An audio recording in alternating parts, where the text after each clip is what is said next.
Alright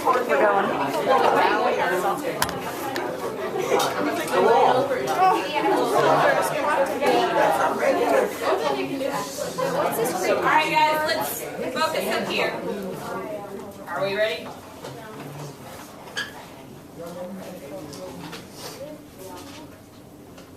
Okay, so here is our goals for today. Today we are creating a test for your Lit Circle book. So we will have 1, 2, 3, 4, 5, 6 different tests. What we are going to do is look at a practice Collections 5 exam as an example for you guys to create your questions, because my goal is for you to have kind of fake Collections 5 exams for you to be ready for the test that we're going to take next class. And so we're going to know that we're ready for the test when you guys take the test that your other group members created. And if you do well, then I feel like you're going to be ready for the test on Thursday. Okay? So, what I need from you guys is to get something to write with out.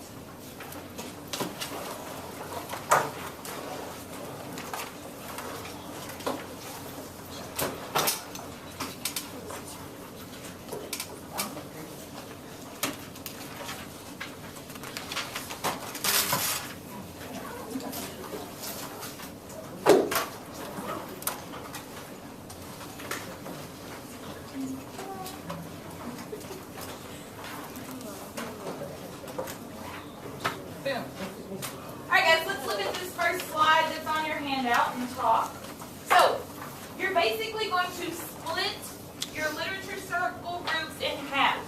Both of you all are going to create a test that is based off of your lit circles, and then later you'll switch tests and see how you do. Okay? So we are mimicking the Collections 5 test so that you can be ready to roll. We are going to use questions over the tragedy of Romeo and Juliet to create examples for how you should format your questions, ideas that you should put in there. And we are going to use them, we're going to use Google Slides to create them so that you can scroll through them and take the test with your Lit Circle people. The last 15 minutes of class will be time for you to quiz your circle mates, members. I don't know what word we want to come up with that. But that's going to be how we find out if we know what we're talking about. Okay? So, if you look at that handout, I have somewhere throughout the handout a slide highlighted. Whichever slide you have highlighted is the slide I'm going to ask you to answer. So let's take about 2 to 3 minutes to check and make sure that you know the answer to your highlighted slide. Use your table mates. Some of your slides have secret clues. But make sure you have an answer and go ahead and write it down now. Miss Enix and I are going to come around and answer any random questions you might have. All right, guys. So, let's redirect.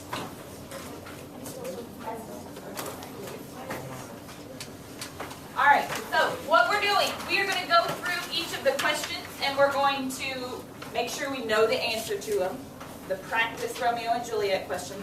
Then the next slide kind of has like an analysis question to make sure that you got, here's what I think is tricky about these collections tests. You all know the answers, but the way they're formatted, the way they're worded, it's very confusing. So I want us to slow down and look at what these questions are specifically asking us. And then we are going to keep moving through all 8 questions. Then you're going to create similar 8 questions about your book. Okay? So let's go. Which word from the prologue contributes to the idea of the inevitability of fate? Who had this one highlighted? Who you got? Good. So D, star-crossed. So star-crossed kind of connects to the idea that fate is intervening between the two. Their paths are crossing. They're meant to be together. So this is an easy question, I think, to answer. But for you to create for your own book, I think it's like a little level up. Okay? So let's look at the analysis question. What 2 literary terms do you have to know to answer question 1? So I think Zach has this one.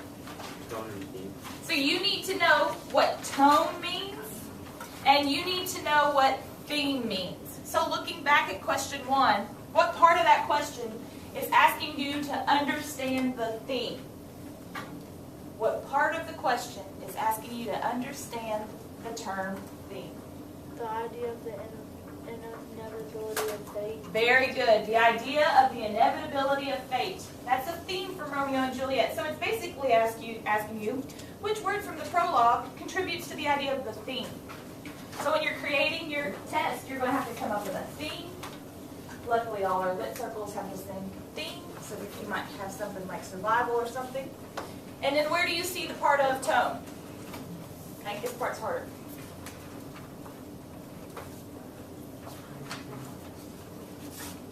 Say it real loud and proud. Contributes to the idea. Contributes to the idea? Okay, so the tone, the specific word choice that the prologue has contributes to the idea of theme. That's what tone is doing there. You see how you can make a question like this for yours? I think it'll be hard. These were hard to make examples. All right, 2. Nighttime in the play represents which of the following? Who had this highlighted? What's up? What you got? Stuck between a few, but I decided with C. Okay, what was the other one you were stuck with? A. Evil and dark. Okay, I was really coming for you all. All of these options could represent nighttime. But in Romeo and Juliet, which one did they use nighttime for? B. B. They are doing some shady things during the nighttime. So circle B. Okay, so let's analyze this question. What are they doing?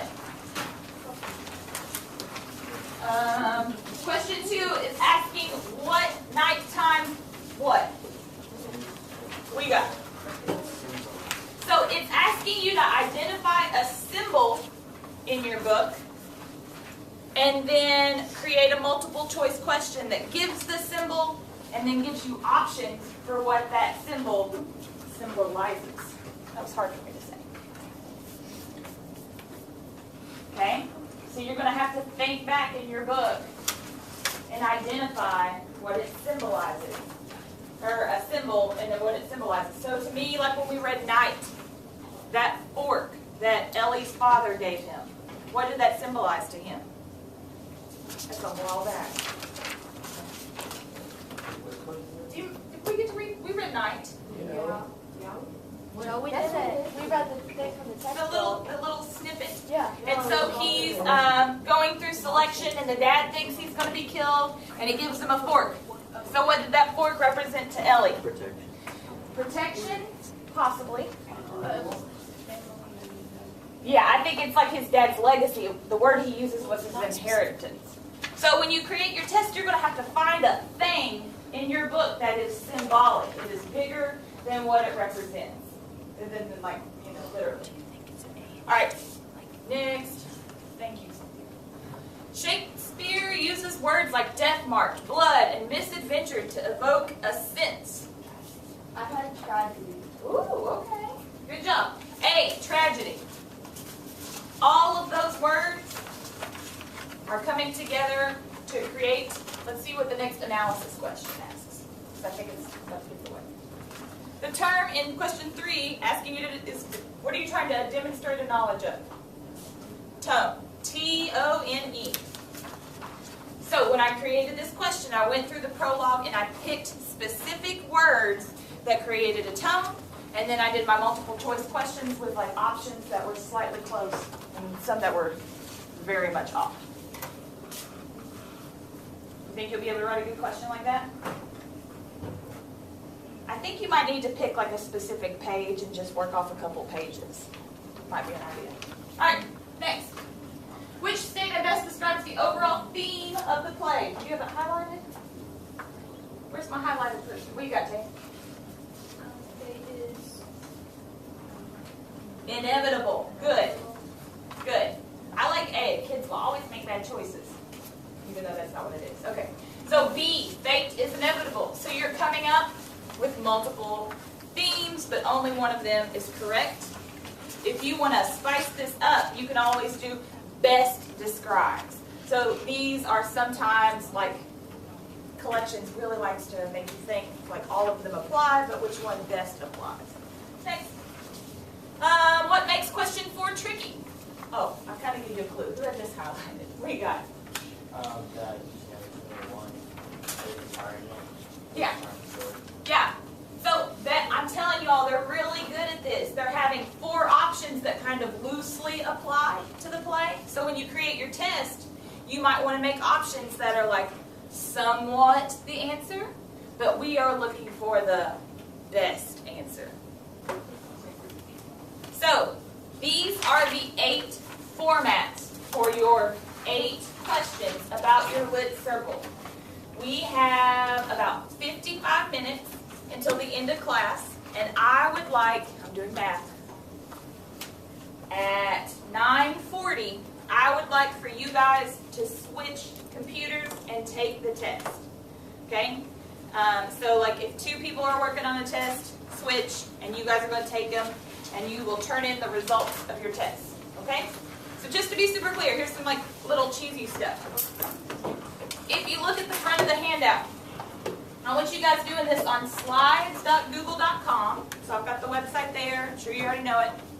And I also need you to share it with me so I can go through and creep on the questions that you created. Okay? So 8 questions, 40 minutes. You can do this.